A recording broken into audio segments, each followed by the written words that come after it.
Welcome back to Luxury Cruising. I'm your host, Krystal Sodaitis, and I'm really excited because we have two amazing guests here with us.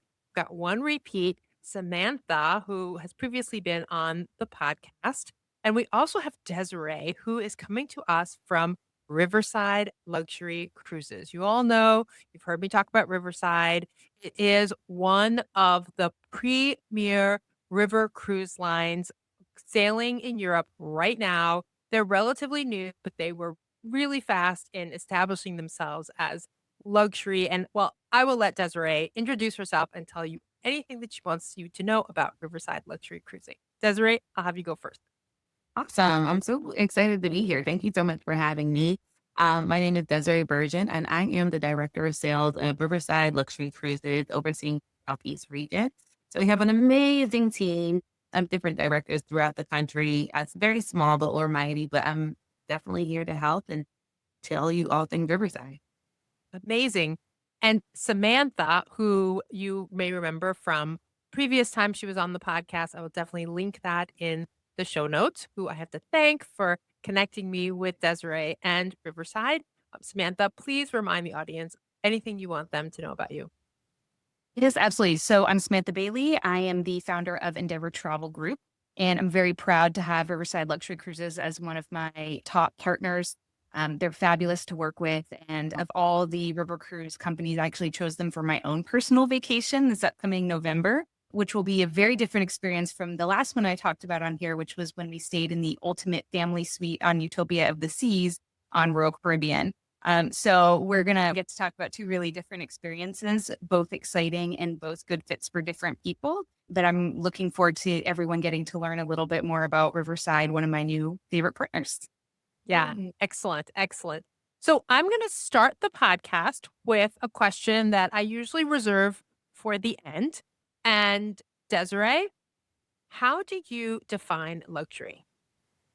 So luxury, especially with Riverside, is comfortable. It's comfortable. We have amazing touch points. So from the time that you land at the airport, we have Black Car service coming to pick you up. You don't have to touch your luggage. Your people waiting outside, and when you arrive, to bring your luggage inside. Just talk to your food, talk to your wines. The crew knows you. They love you. They fall in love with you. Just like the interior design is beautiful. So it's just comfortable. So you have more space. The amenities are amazing. So what it is luxury gives you a unique experience that is just upscale. And so that's how we classify it. But we want it to feel comfortable for you. So you're not having to make reservations. You're not having to think too much. You have your butler to be there by your side and just really just enjoy your space and your time effortlessly. Awesome. Samantha, what about you? How did you define luxury? I think it's a frictionless experience, right? Where people get to understand you, your needs, and anticipate like what it is that you're going to be looking for. Like I've noticed that your mini bar is empty of Diet Coke at the end of every day. I'm going to fully stock it with extra because you're not touching the Fanta, right? Like I want you to have everything that you need, however silly that little thing may seem. I'm seeing it, I'm picking up on it, and I'm making it happen for you without you asking. Beautiful. I love that. Yeah, absolutely. So, Desiree, for listeners who may not yet be familiar with Riverside, tell us, how would you describe the Riverside experience? Yeah, so I always say ocean cruises go to destinations and river cruises go through destinations. So it's completely immersive. It's almost like a luxury hotel on the water that's bringing you to multiple different countries and cities. But you're completely immersed. So we land, we'll dock early in the daytime, about 9 a.m., and we won't leave until about 11:30 p.m. So we do offer a max of 2 excursions. It's up to you if that's something that you're interested in taking advantage of. Or you might just want to take a midday nap and then walk out into the city center and watch the children get out of school or watch people fish or walk through the parks. So it's completely immersive. You can really get lost into these cities without having to be like in man-made areas or like maybe cruise-owned spaces. So you're really in the middle of these city centers, and it's really, really, really nice, all-encompassing and dynamic experience overall. Yeah, that's a really good point that you just brought up that I don't think I've ever thought of before is that when you are on an ocean cruise, many of the stops are manufactured by the cruise lines. They're a port that was built out and created simply so that a cruise ship has a place to dock and there's something for people to do in sort of like the immediate area. And we know that there are certain destinations that really their entire infrastructure relies on cruise passengers and the tourist industry that comes from cruising. And so a lot of it has built up around the cruise industry, as opposed to when you're doing a river cruise, especially in Europe, these cities have existed for hundreds of years. They are real. And that is something that is unique to river cruising. I love that. Samantha, what was it about Riverside that made you really want to focus on them and certainly want to choose them for your family vacation? Yeah. The Tattinger, probably. No, I'm just kidding. So Tattinger is their house champagne. It's their house bubbly. So, and I do love Taitinger, but actually one of the things that I really was excited about, and that is rare for river cruise companies, is they have connecting cabins. So if you have a family with multiple children, right? So most river cruises where cabins are maxing out at 2 people, unless you book a larger, much more expensive suite. So if you, like me, have a family of 3, you don't have a lot of options. And my daughter's only 5, right? We can't put her in her own cabin. So we were able to book connecting rooms, which is incredibly rare and a really great opportunity for young families. And also those entry level cabins don't have any solo supplement. So we were able to book one cabin without a solo supplement for one person, and then myself and my daughter in another cabin that is connecting. So that was really, really huge for us having a young child. That, and just also the ships are beautiful, and I'm really excited for the service that they offer. But where it really, really stands out for me is that cabin situation. Excellent. So that leads me to the next question. And Desiree, tell us about the fleet. How many ships are they? And maybe how do they differ? Let's start there. Yeah, so we are again a very small yet mighty company. So we currently have 3 ships in the fleet. Spoiler alert: we will be bringing 2 more on in 2028. So this is a great time to be a part of our company because you'll be able to watch the expansion over the next few years. So we have 3 ships.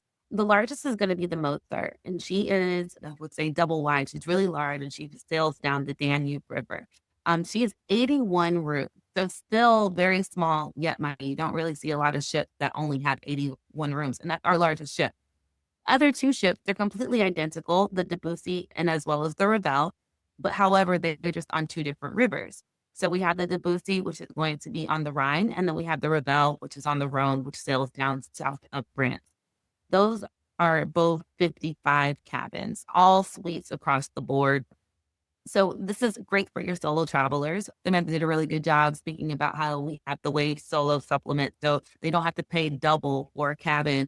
They don't get lost in the ship. It's really easy to make friends and build relationships because we only have 55 cabins on the smaller ships and then 81 cabins on the larger ships. Now on our ships, we have tons of options, even though river cruising, sometimes they don't have that many options in terms of restaurants. We have tons of space. Our ships are made really nice to create a really cool social experience where we have the rooftop deck and then we have a few other restaurants as well as a cafe. And then we have indoor pools on all 3 of our ships. And on a larger ship, we have indoor pool, sauna, steam room, and a hot tub. So it's really nice. Even for Christmas markets, you're still able to take advantage of the indoor pool and the hot tub, and the butler will come in and check on you and make you a hot tea. It's really, really, really unique, but just very well appointed chef. Oh, also, I can't forget there's a gym as well, as we also have bikes, both e-bikes and as well as your traditional non-electric bike. And yeah, so that's it. That's amazing that you mentioned the pool. I was just talking to my family about river cruising last night. And I mentioned to my oldest daughter, who has the strongest resistance to river cruising. And I was talking about, and this has come up recently, listeners can tell, like there's been a little bit of a river cruise theme the last few weeks. And I was mentioning this idea that it's your floating hotel rather than thinking of it as a traditional cruise. It's really a land vacation that instead of having to switch hotels to go from city to city, this is your floating hotel and you still only have to unpack once. And that piqued your interest a little bit. But then my husband asked, is there a pool? Yes. And so it is really good to know that for Riverside, yes, dear, there is a pool and it's an indoor pool because he doesn't like his pools to be too cold either. Me too. We're on the same Yeah. page. And what's the decor like? Is it more traditional, modern, somewhere in between? Definitely more modern. So it's very, very sexy decor. So the showers and bathrooms have like a marble tile, then also just very cool touches. So like heated floors with a heated bidet. So you don't want to bring your cell phone in on the bidet. You'll be scrolling forever. And then also like heated towel racks. So again, really great for Christmas market. And then just like in a lot of the more communal spaces, you have your velvets and leathers and dark colors like the greens and blues, but it's still just a very bright ship. It is a very sexy ship with just like, your chrome appliances and it feels luxury, but it just feels like very modern.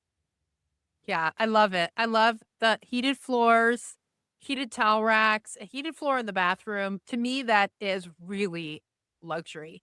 And even though I have a heated floor in my bathroom, but I don't make it warm, I just heat it enough so that the toilet isn't freezing. But I've been other places with a heated floor and you can really feel the heat through your feet. It's just so nice. So nice. Samantha, you've done a deep dive into Riverside over, the last weeks to months, I know. What is one thing that you feel that, especially in North America, the listeners might be surprised to learn about Riverside? Well, I think already having mentioned the connecting cabins and how well it can work for multi-generational family, I think people assume, and what I've heard a lot from clients of mine is that river cruises are for old people. And there's nothing wrong with that. Old people can do whatever they want to do. I love them. I'll send them wherever they want to go. But I think traditionally you see a lot of advertising from other companies that is really geared towards someone who's a retiree, who's an empty nester, and it's created this idea in the US that river cruising is not for families, that it is not for young people, that it is not for people who want to experience cultural immersion in the destinations they're going to, and one of the things that I like about Riverside is that I can actually talk about my experience with families, that it works for multi-generational people, and that you really do get this immersive experience in port that, when you're dining on board, they're thinking about where you are and giving you a sense of place. That the excursions that they offer are going to be authentic to the area that you're in. And it's not going to have that kind of a generic, ocean liner that's going to Nassau on a private island back and forth all the time. That's not the situation that you're going to experience on a river cruise, and especially not on Riverside. Yeah, absolutely not. What about you, Desiree? Is there anything else that you think the listeners might be surprised to learn, either about river cruising or Riverside in general? Yeah. So one thing in terms of Riverside, especially for let's say your family who might be a little bit hesitant about committing to a river cruise, Riverside offers sailings that are 3 to 4 nights. So, I always say like if you have a client or if you are a little bit maybe on the fence about committing to being on a ship during your vacation, you could always fly into Paris and then have a few days and then free sailing, take a train over to Lyon and then sail to South of France for 3 to 4 nights and then jump off. I guarantee you'll come back for a 7 to 8 day because you got a taste of it. Your butler is there. You make best friends with the crew. Our crew is multi-generational as well. So they're all ages and they also hang out with you kind of like off of the ship or during the barbecue on the rooftop. So it feels like a family environment. So I definitely can guarantee that you will want to come back. But that 3 to 4 night sailing is a good way to kind of get started or just to maybe add some flair or autonomy to your vacation. Yeah, I'm glad you mentioned that because I think that is also another unique feature of Riverside is that you can choose a cruise of varying lengths. What's the variable that doesn't sort of count as a back to back, let's say? What are the varying lengths of cruises? Oh, so we have like the 3 to 4 nights. We'll have like 7 to 9 nights, which is kind of like our sweet spot. But then if you want to sail literally like the entire Danube, always starting in Amsterdam and going all the way down to like Serbia, we have up to 23 nights. Nice. That is really nice. Love it. So, river cruising in general tends to be port intensive. Are there any itineraries that, you could think of or in general that where there might be a day of just scenic cruising, or are you really in port every single day? We'll pretty much import most every single day. Yeah, because we wanted to honestly, like, if you want to stay on the ship, then by all means, please stay on the ship. We're known for our cookout on the Vista deck and our big green egg and making large langoustines, like huge shrimp the size of my hand. But we really do focus on making sure that our guests do get to really experience these different cities and these destinations. And these are destinations that you don't really experience on your typical vacation. You're not like, hey, let me, get off at this small city outside of Budapest.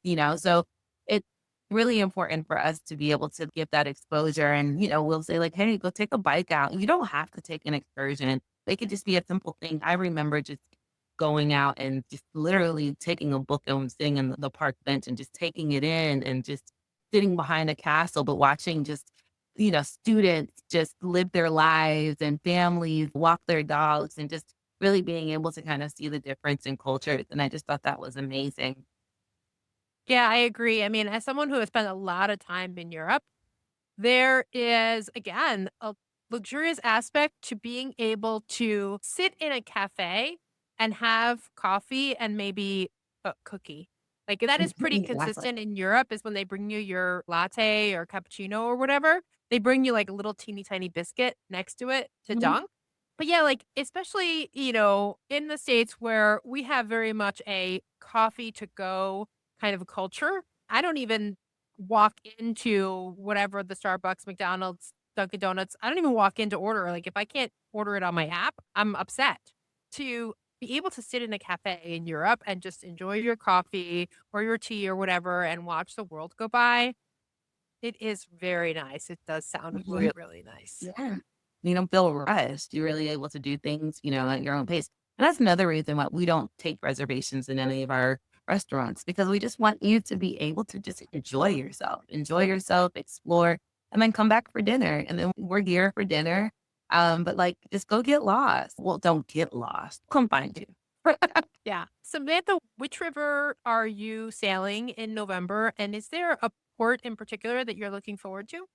I mean, I'm kind of looking forward to it in general because we're stopping at two very small towns in Austria. So I'm coming into Munich and I'm going to spend a couple of days there, and then go over to Passau where we will then sail down to Vienna. So I am doing a shorter one with a lot of land mixed in because we're doing Vienna and Salzburg afterwards. And it's just these two really cute looking small towns that I've never been to. I've been in the region before. I used to live in Germany, and it's just something a little bit different and new for me that I'm looking forward to seeing. Awesome. Awesome. What about sticking to the onboard experience or going back to the onboard experience? What sorts of things are there to do on the ship in between ports? Is there any entertainment or a library? We already talked about the gym and the pool, but anything else? Yeah, so on the Mozart, and this is probably really a cool feature when the World Cup games were taking place, but we do have a cigar bar for like any of the guys who want to bro out or the ladies. And they have like two different spaces where there's two different TVs. And so you can find your own space and then do that. We do offer things from cooking classes to cocktail making courses. We offer tours around the ship as well. So I know that the people love the galley tour. They're just completely just like blown away. I'm sure we'll speak about our food, but they're just blown away about how, there's like very minimal. There's one little microwave that they may need. And then there's just not like we don't freeze anything and everything is just so clean. So we do that as well. We have a lot of entertainment. We do tons of entertainment and we have local entertainment. So we will invite local guests to come on and they'll be able to sail a few days. So a lot of our guests do make friends with a lot of the local entertainers and I still follow so many of them on Instagram where I'm like, I wonder if I'll ever see you again. We do, I mean, tons of eating. And they're like calling you up. Hey, so we have some Nestle up here. Come, meet with us and eat Nestle. And we do our cookouts on the rooftop as well. And I then, love the spa. yeah, Yes, the spa, absolutely critical. Yeah, let's compare the food for and you had mentioned, multiple restaurants, which is amazing. Do the chefs locally source the food and do they alter the menu based on what might be, available or in season? Tell us about that. yes. So the menu changes every day, and it is based off a lot of the local cuisine. So we do have like one standard menu that's always on the back that you will always be able to get your steak, salad, a traditional soup that are a little bit maybe more Western focused, cheeseburger, and pasta. And then you have like our dinner menu is like pages long and it's 5 courses and you just order whatever you would like and it changes every day. And I get so excited, like, okay, what's the soup of the day? What's the salad of the day? And it's so many different options. And while I say that, like we are comfortable luxury, although you don't have a reservation, you go in and you order. We have two sommeliers on each ship and they come and they will talk to you about the local wines that they have that they're serving and then you might have a preference. You might say like, "Hey, I kind of like something more on the sweeter side." And they'll remember that. And then every single day they're like, "Hey, these are the wines of the day. Do you just want to try it? But if not, this is also what I have for you." And then when you order something from every single of like the 5 or 6 courses that they had, it serves synchronized service. So, all of the servers come out and they all drop plates at the same exact time. But the food is it's vibrant and it smells good. And one thing that actually sticks out to me, and it's not really like a major selling point, but because a lot of the food is made what we call a la minute. So that means like for breakfast, you go in and they're actually like pulling the bacon off the stove and they're serving it like right there in front of you. Is that like the buffets or the items that are sitting out? It's just not gluttonous. It's just not like food that's just sitting out. And then I don't know if you guys ever go in like towards the end of like the breakfast time and you're like, is all of this food going to go in the trash? Like it's almost that to see. And, we avoid that. And that's because a lot of the food is made at the time of service. But it's a lot of open kitchen concepts. So you're speaking, this is how relationships are built too with the crew, is that you're speaking to the kitchen staff as they're making things for you. They're making the eggs, they're stirring the grits and like plating it for you. Although a lot of the breakfast and lunch are kind of self-serve, it almost feels like a family reunion, like you go and it's just like everybody is just cooking and it just smells good. The food is just amazing. And I just did a webinar yesterday with an advisor who came and she experienced it for herself. And I hear this all the time. And as much as I want to say it, like I don't want to feel like the salesy person, but we always get feedback that we have the best food, like the best food in Europe. I've heard that. We just take so much pride in one sourcing locally and just keeping everything fresh and healthy.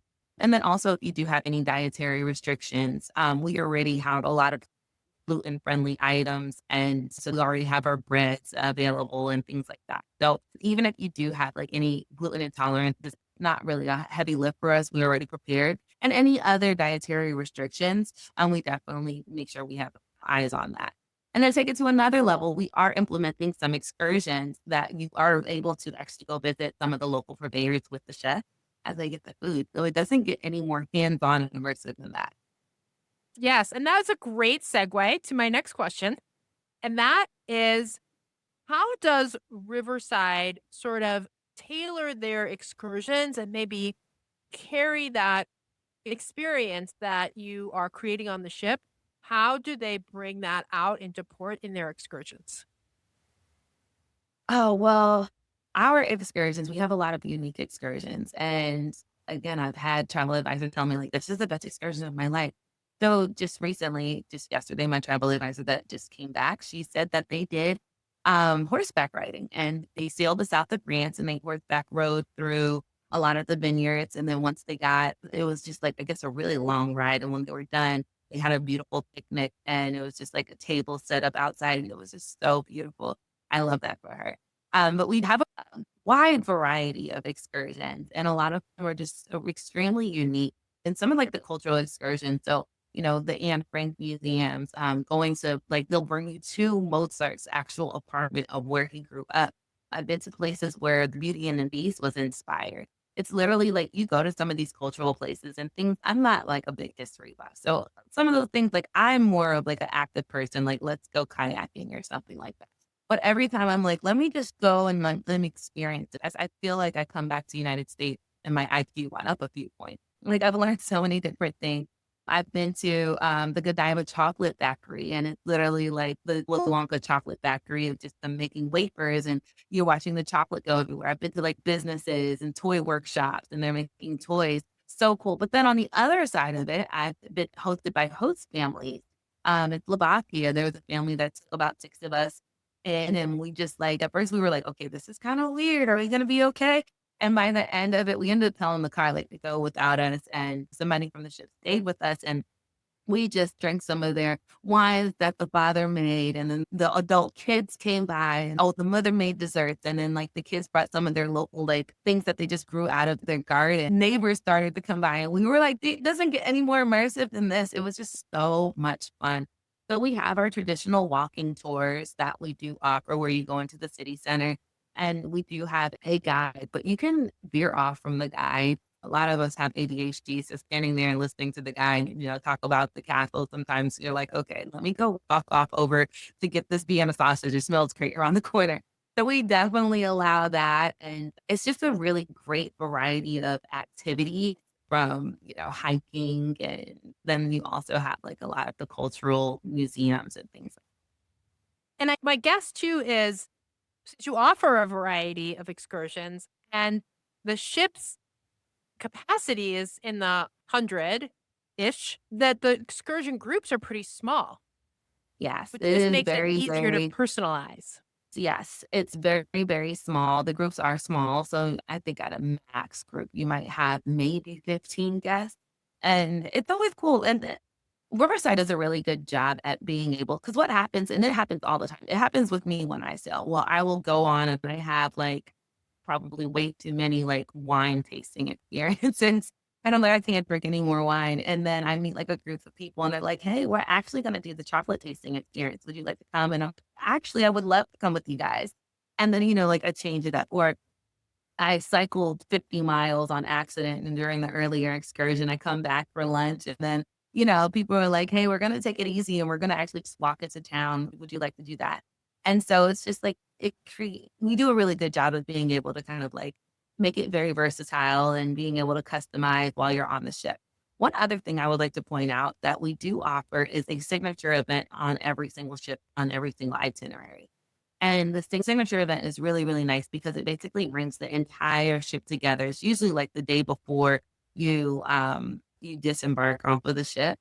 And it brings everybody together and it's just a very intimate experience. And that's when you are there with the entire 100 people. And it's really nice because honestly, it's like anybody that you may have seen walking down the hallway or like your neighbor that you haven't spoken to, you're able to like say, hey, so I've been seeing you all of this time. Like, who are you? Where are you from? And then the people that you have made really great relationships with and you haven't really just like said, hey, so can we follow each other on Facebook? I hope we can keep in contact, like that one last big hurrah that brings everybody together that everybody absolutely loves. So a really cool experience. That sounds awesome. Samantha, have you eyed any excursions yet for your trip? It's a little early, but Not maybe. yet. Yeah, it's a little early. I'm still figuring out all the other pieces. But while we're talking actually about all of these excursions, I think it's also a good opportunity to point out some of the flexibility Riverside offers with pricing. So for some people, all of these excursions sound amazing and they're going to do them all. Other people like to be very independent and they don't want to sign up for any excursions. Like when you book, you have the option to book a package that includes the excursions or not. Also, if you're someone who doesn't drink, you have the opportunity to book the full board package without adding on the alcohol piece. So there's 4 different options when you book up front. So then you get exactly what you want. And then when you get on board, you're not being advertised to buy additional packages the whole time leading up to and on the boat, right? You make a decision when you book that best suits you and your needs. And then you don't pay for the extra things that don't apply to you. Yeah, but Thank a la you. carte is available if you decide, you know what, I will try that wine, or I do want to go on that. This is the Yep. excursion that looks appealing to me. You could just pay right Yeah, there. absolutely. Absolutely. I love it. Amazing. This has been just so much fun. One last question, especially for Desiree. Do you have a dream cruise? I absolutely love sailing France. I love it. It's a destination that when you're cruising through it, like traditionally, if you were just to fly out to France, a lot of destinations that you wouldn't traditionally actually see. And then I just love the pre and the post, like leaving out of Mosaic, I flew out of there. I just remember being in castles and just drinking wine. And it just was so whimsical. That's what it is. It just felt whimsical. So I really, really do love that sailing. Awesome. Samantha, do you remember what you said your dream cruise was? Or maybe you've changed it or you remember it? I don't remember what I said my dream cruise was, but I had so many on my list.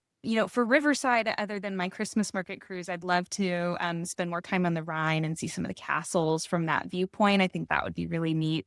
And then future me has my eyes on a Lindblad, National Geographic, Antarctica Nice. cruise. But I have to wait till my daughter is a little bit older, although they're very inclusive for children. Kind of the sweet spot is 8 to 12, and we're only 5 years old right now. So, catch me in a couple of years.